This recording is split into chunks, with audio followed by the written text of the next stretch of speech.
Salut la compagnie, c'est Jules Melon et aujourd'hui dans Rapport Ciné Critique, à la sortie du cinéma dans la Melon Mobile, et Dieu sait que ça va être compliqué, je vais vous parler du nouveau long métrage de Wes Anderson sorti ce mercredi en France et présenté au Festival de Cannes il y a quelques jours, The Phoenician Scheme.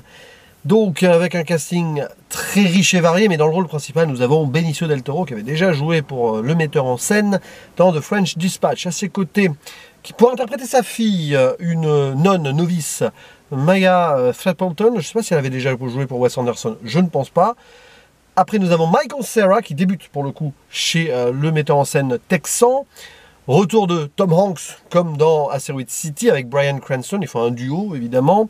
Riz Ahmed, Mathieu Amalric, qui est également là, qui devient l'acteur français fétiche de notre réalisateur. Jeffrey Wright, Richard Ayoade, Scarlett Johansson qui fait un petit coucou, Benedict Cumberbatch en boss final, entre guillemets, et quelques apparitions plus ou moins bibliques en noir et blanc, c'est complexe, j'expliquerai cela peut-être en zone spoiler. Bill Murray, F. Murray Abraham, encore William Dafoe, je crois aussi, qui est, voilà, Charlotte Gainsbourg, il faut vraiment avoir l'œil. Hein. Bref, tous ces gens-là réunis donc dans une sorte de thriller, comédie d'espionnage familial. Compliqué déjà d'avoir un genre. Un film Wes Andersonien à mort sur l'esthétique et sur le reste, qui, pour faire simple, va raconter les péripéties d'un riche homme d'affaires, un peu escroc quand même, nommé Zaza Corda, un nom très intéressant ici choisi, qui, alors qu'il est la cible de plusieurs attentats de ses ennemis, mais qui survit à chaque fois. Voilà, la mort lui échappe, il trompe la mort, quoi. Ben, il va quand même désigner sa fille unique, alors qu'il a 9 fils à côté, comme héritière, seule héritière de son domaine, mais celle-ci n'a pas trop envie, parce que bah, elle veut consacrer sa vie à Dieu. Mais elle va quand même le suivre dans un périple pour qu'il comble the gap. Enfin, en gros, c'est un truc économique, il doit récupérer de l'argent auprès de ses associés. Je simplifie vraiment, hein, sur l'aspect un peu économique. Elle va le suivre, non pas pour s'assurer que son héritage va lui revenir sans souci, mais peut-être pour se rapprocher du père, parce que les deux ne se sont pas vus depuis longtemps, il n'y a pas de communication et de vraie relation. Et quelque part ici, lui, il essaye de se rapprocher de sa fille, en lui montrant un peu ce qu'il va faire pour elle, c'est-à-dire combler les problèmes d'argent. Et elle va se rapprocher du père en essayant d'en savoir plus sur la mort de sa mère, par exemple, et le rapprocher de la vérité, lui qui est dans un monde de mensonges, de capitalisme, et de colonialisme aussi, alors que ça se passe dans les années 50, dans des pays imaginaires qui sont très réalistes. La Phénicie, c'est même un pays d'il y a longtemps, enfin une contrée ancestrale, qui est remise ici dans une sorte de goût du jour, mais on reconnaît certains lieux, probablement.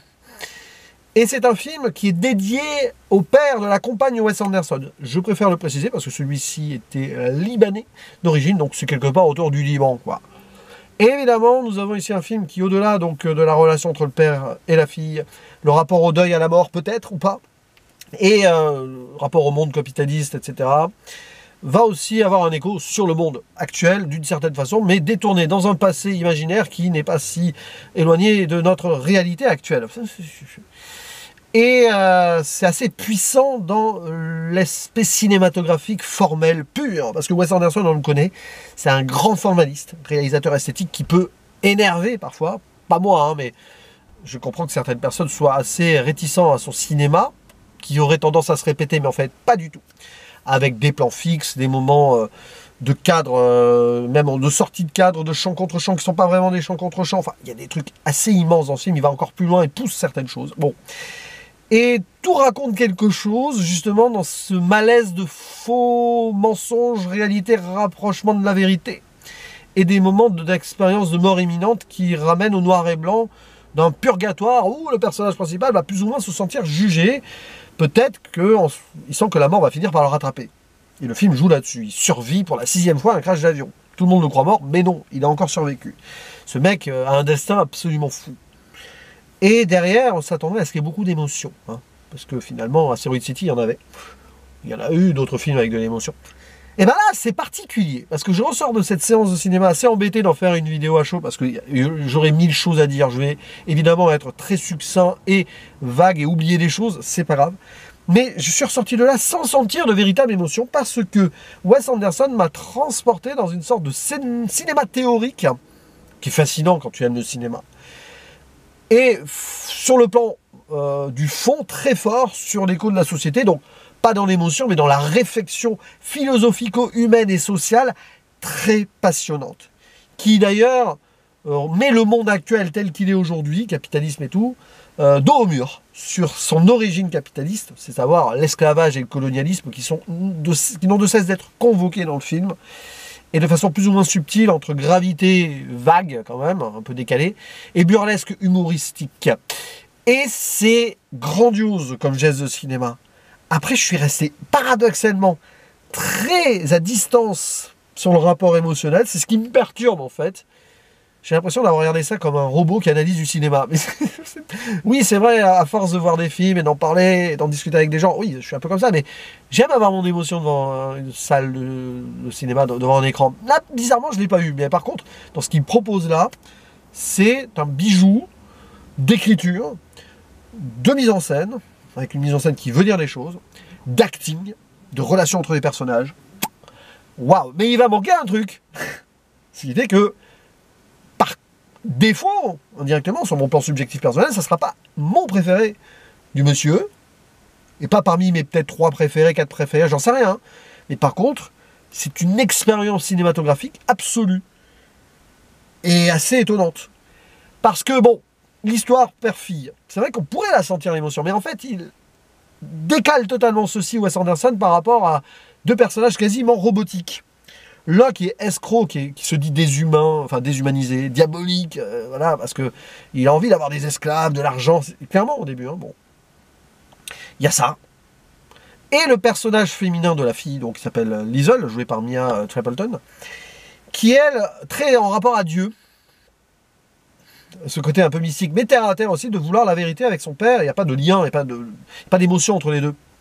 Et quand bien même il y a des évolutions dans le film, on ne ressent pas la naissance d'une émotion. Elle est toujours très sans émotion. Et lui, il est dans son monde. Et on va voir comment il parcourt son monde et les rencontres qu'il va faire avec des consortiums. J'en passe pour l'instant. Je dirais qu'en dans quelques détails après. Donc, on n'arrive jamais à la ressentir, cette émotion. Et je pense que c'est volontaire. Wes Anderson, il nous déshumanise tout ça pour nous montrer, voilà, d'un côté, le monde capitaliste et tout, de l'autre côté, le monde de Dieu. Bon, ben... Où est l'humain là-dedans? Ben, l'humain, il est nulle part dans le film, en fait. Même les enfants de Corda, il y en a un qui tire à l'arbalète, c'est son père, enfin, sur les boîtes. Il y a des histoires de boîtes, d'ailleurs. C'est-à-dire qu'il va chapitrer le film avec des boîtes à chaussures, des boîtes à chaussettes, machin, pour nous montrer comment il va essayer de réduire le gap, de combler le gap. Je n'expliquerai pas ça plus. Hein. Et c'est le cinéma Wes Anderson que certains aiment bien critiquer, le cinéma de... voilà, de poupées qui s'emboîtent les unes contre les autres, enfin les unes dans les autres. Et là, il nous fait ça, limite en mode ironique. Et il déshumanise, il désémotionne complètement tout pour faire ce qu'il a envie de faire sur le plan théorique, mais, pour faire passer un message très puissant sur les relations humaines, justement, déshumanisées. Mais elles sont là, les relations humaines. Elles doivent être là, mais il faut les chercher, il faut les voir. Justement, voir comment il n'y en a pas, et à quel point ça peut être compliqué dans le monde. Et sur, du coup, l'état du monde et comment celui-ci est perçu, et comment celui-ci est dominé, comment celui-ci doit être aussi sauvé d'une certaine façon. Et c'est immense parce qu'il prend un risque énorme et ça fonctionne, c'est sur la corde raide. Mais comme il déroule son cinéma sur ce point-là, c'est génial. Mais par contre, si vous cherchez de l'émotion, de l'empathie, de quelque chose, voilà, vous pouvez vous ressentir plus ou moins impliqué par rapport à si vous avez une relation compliquée, père-fille, fils-père, fille-mère, enfin bon, ça peut marcher, Bon. Mais alors là-dedans, oui, il faut s'accrocher quand même. Puis après, il y a des délires, quoi. C'est à la fois grave, violent, et des moments, oui, d'ailleurs, la scène d'ouverture est très violente. Je vais pas aller plus loin, mais quand même. Mais drôle à la fois, mais violente. Violence et humour, décalage. La fin aussi, d'ailleurs, hein, dans un certain sens. Et la composition des plans qui dit tout. Avec ce personnage qui est toujours là, vivant, mais qui est comme s'il était mort avant d'être vivant, avant d'être mort. Donc il échappe à la mort, peut-être parce qu'il est déjà mort humainement. Bon, il y a ça. Et des fois, on le sort du plan, il revient dans le cadre. Il s'accroche à la vie. et je m'accroche à la vie. C'est un peu ça. Mais dans ses actes et tout, il apporte que le mal, et il est le mal.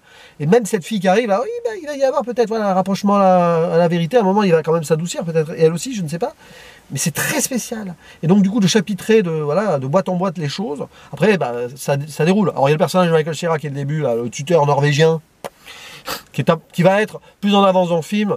Un vrai personnage Wes Andersonien. Mais vraiment, vraiment. À l'arrivée au bout, on est dans du Wes Anderson avec ce personnage. Fausse relation qui se tisse, amour ou non. Ouh là là, ça reste...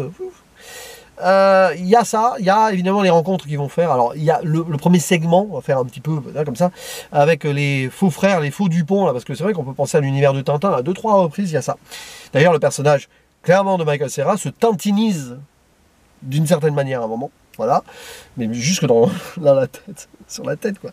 Bref, les Dupont, Tom Hanks, Bryan Cranston, qui font partie du consortium de Sacramento avec leur truc universitaire américain en sweatshirt là, et qui vont mépriser le roi, le prince Farouk de la Phénicie, en mode colonialiste, qui, ouais, je peux vous appeler Farouk, c'est-à-dire qu'il déroyalise le gars, ils imposent un truc de basket, donc c'est un sport américain, à ce monsieur qui n'y connaît rien pour jouer quelque chose. Vous voyez, il y a une sorte de condescendance absolue dans cette scène, et c'est pas tout, parce qu'après il y a la scène d'après, le personnage de Mathieu Amalric, qui est tout droit sorti d'un film voilà, de Julien Duvivier de l'époque, Pépé le Moco, colonialisme à la française si vous voulez, ou de Casablanca, c'est entre les deux, hein, c'est ça. Et on voit les aspects colonialistes ici à la française, alors qu'avant c'est plus à l'américaine. Et Corda, dans son nom de famille, renvoie au réalisateur Zoltan Korda, qui a fait beaucoup de films coloniaux. J'en ai parlé récemment dans une interview avec Alain Brossat, hein, Les Quatre Plumes Blanches. Et tout est forcément choisi là-dessus. C'est-à-dire que voilà, Wes Anderson, il questionne le capitalisme colonial à tout âge. Pour en faire un écho aujourd'hui, on va penser à Donald Trump, hein, avec le personnage voilà, de ce self-made man avec son empire. Self-made man vite fait, quoi, qui a hérité aussi, hein, mais qui joue sur l'héritage. Et on voit son empire à un moment avec une maquette et tout. Enfin bon, il y a tout un délire. Hein, et des boîtes à chaussures qui révèlent les trucs. Et là, voilà, après, il va voir sa cousine qui a l'air un petit peu à part, mais bon, voilà. Et l'ennemi du film, ce serait l'oncle, joué par Benedict Cumberbatch, l'oncle Nubar. Bon, je reste vague pour l'instant. Et c'est une série de péripéties comme ça, avec un fil rouge d'histoire, mais on s'en fiche. L'émotion, on s'en fiche. Mais il y a des trucs, voilà, il y a du burlesque, il y a des scènes très étranges, la scène de basketball donc, la scène vers la fin là, de combat burlesque, et d'autres trucs, de terrorisme aussi. Ah oui, il y a des terroristes communistes et tout, qui veulent libérer le peuple local. Tiens, ça peut renvoyer à quelque chose aussi de l'actualité actuelle. Alors attention, terrain glissant. Je ne sais pas ce que Wes Anderson a voulu faire dire ici, parce que c'est les personnages qui sont les plus sympathiques du film. À un moment, à arriver à un moment dans le film, c'est les terroristes. Hein. Paradoxalement, c'est particulier. Ça en dit long peut-être sur son regard sur le monde actuel, hein, ce qui est terrible. Hein. D'où vient le mal? Qui a créé le mal? D'ailleurs, qui a créé le mal? Corda, donc Zaza Corda, Benicio del Toro. À un moment, il y a peut-être une origin story. Et ces moments où il va, voilà, quand il dort, quand il est à deux doigts de la mort, dans ce purgatoire de vision. Alors il échappe à la mort, mais il la voit la mort quand il n'est pas trop conscient. C'est très étrange. Et le jugement perpétuel qu'il a peur de subir, parce que finalement, vu ce qu'il fait sur Terre, hein, c'est compliqué. Pour le reste, donc les actings, les actrices et acteurs très très bien. Benicio del Toro, il vole la vedette, évidemment, il est partout. Il est tout le temps là, quoi. Même quand on le sort du cadre, on le remet dedans. Sinon, pour le reste, ça passe, quoi. Mathieu Amalric, hein, voilà. Là, je sais pas quoi penser de Mia Threatton dans le rôle de la sœur, la nonne, la fille, parce que elle montre rien, quoi. Mais c'est comme ça qu'elle son personnage est écrit. Michael Cera drôle, malgré lui, mais finalement drôle, et finalement pas si drôle que ça, etc., etc. Benedict Cumberbatch à la fin, il a quand même le rôle qu'on voulait avoir d'un antagoniste, mais c'est un antagoniste qui est tellement secondaire. Voilà. La musique, c'est toujours Alexandre Desplat. Je ne vais pas dire que j'ai retenu quelque chose, mais ça passe. D'ailleurs, il y a sa fille qui joue un rôle à un moment aussi.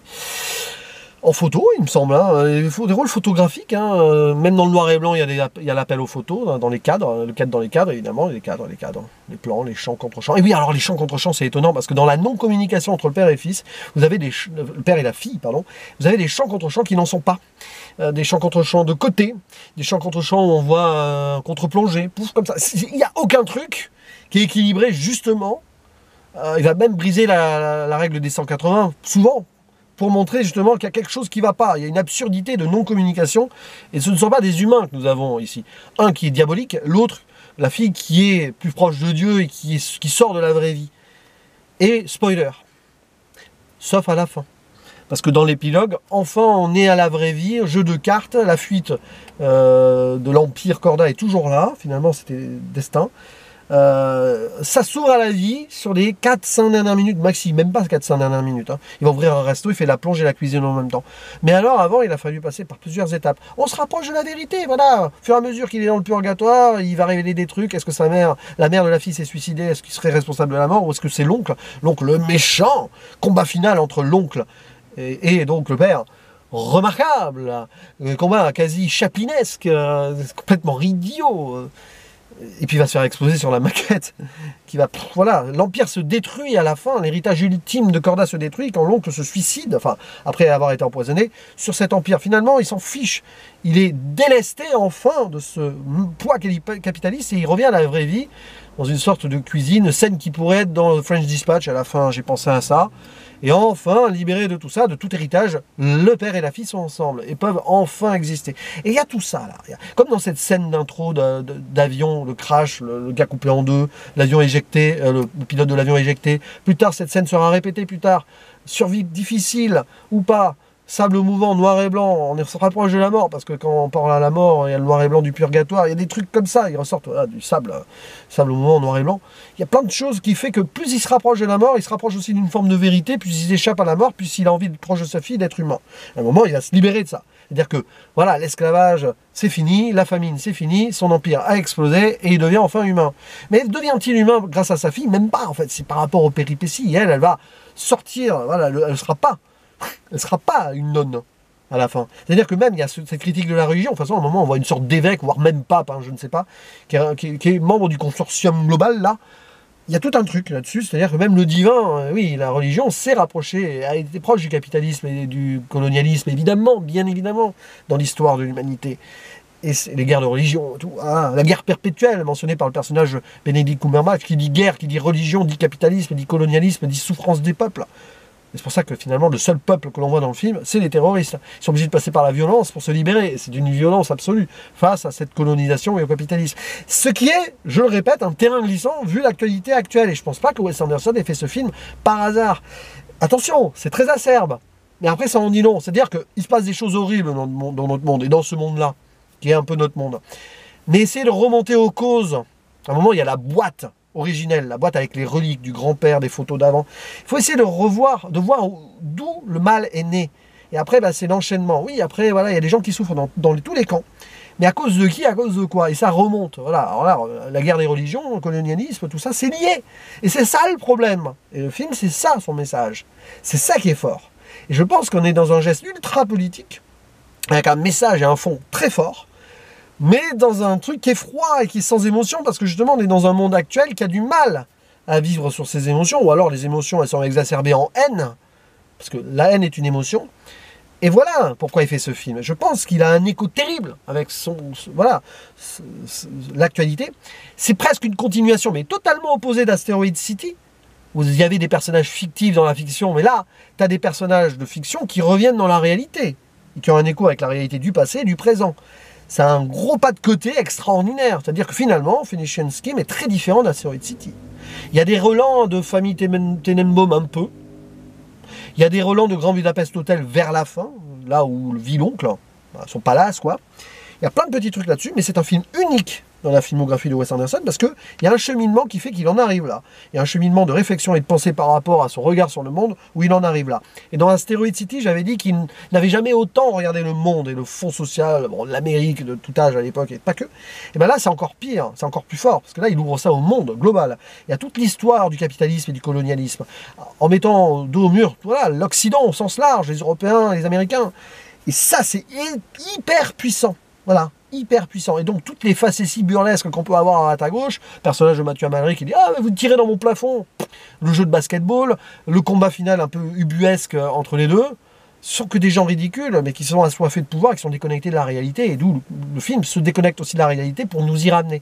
Se déconnecte de l'émotion du réel pour nous y ramener. Mais du coup, vous ressortez de là, vous avez vu un film techniquement parfait, esthétique, sur la forme, pour pouvoir nous, après, réfléchir sur le fond.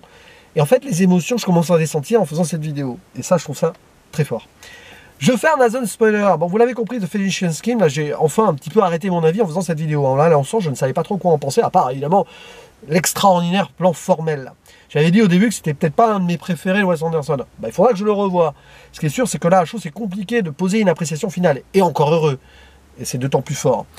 En tout cas, c'est sûr que si vous avez du mal avec son cinéma, vous pourrez même encore avoir plus de mal, je ne sais pas. Mais si vous voyez le message politique et vous voulez quelque chose de fondamentalement fort sur le message social global, voyez-le, essayez de décrypter par rapport à cela, de voir son regard sur le monde à travers donc un monde à la fois fictif et passéiste, mais qui rappelle notre réalité réelle du présent. C'est ça qui est très fort, parce qu'on l'a fait ici dans les années 50, c'est pas un pays. L'Empire phénicien d'avant, si vous voulez, enfin l'Empire, je ne sais pas. Les Phéniciens, pour moi, jusque-là, oui, c'est l'ancien Liban et tout, mais c'est un vieux peuple, et on voyait ça dans Astérix, quoi. Bon, voilà, c'est plus Tintin que Astérix.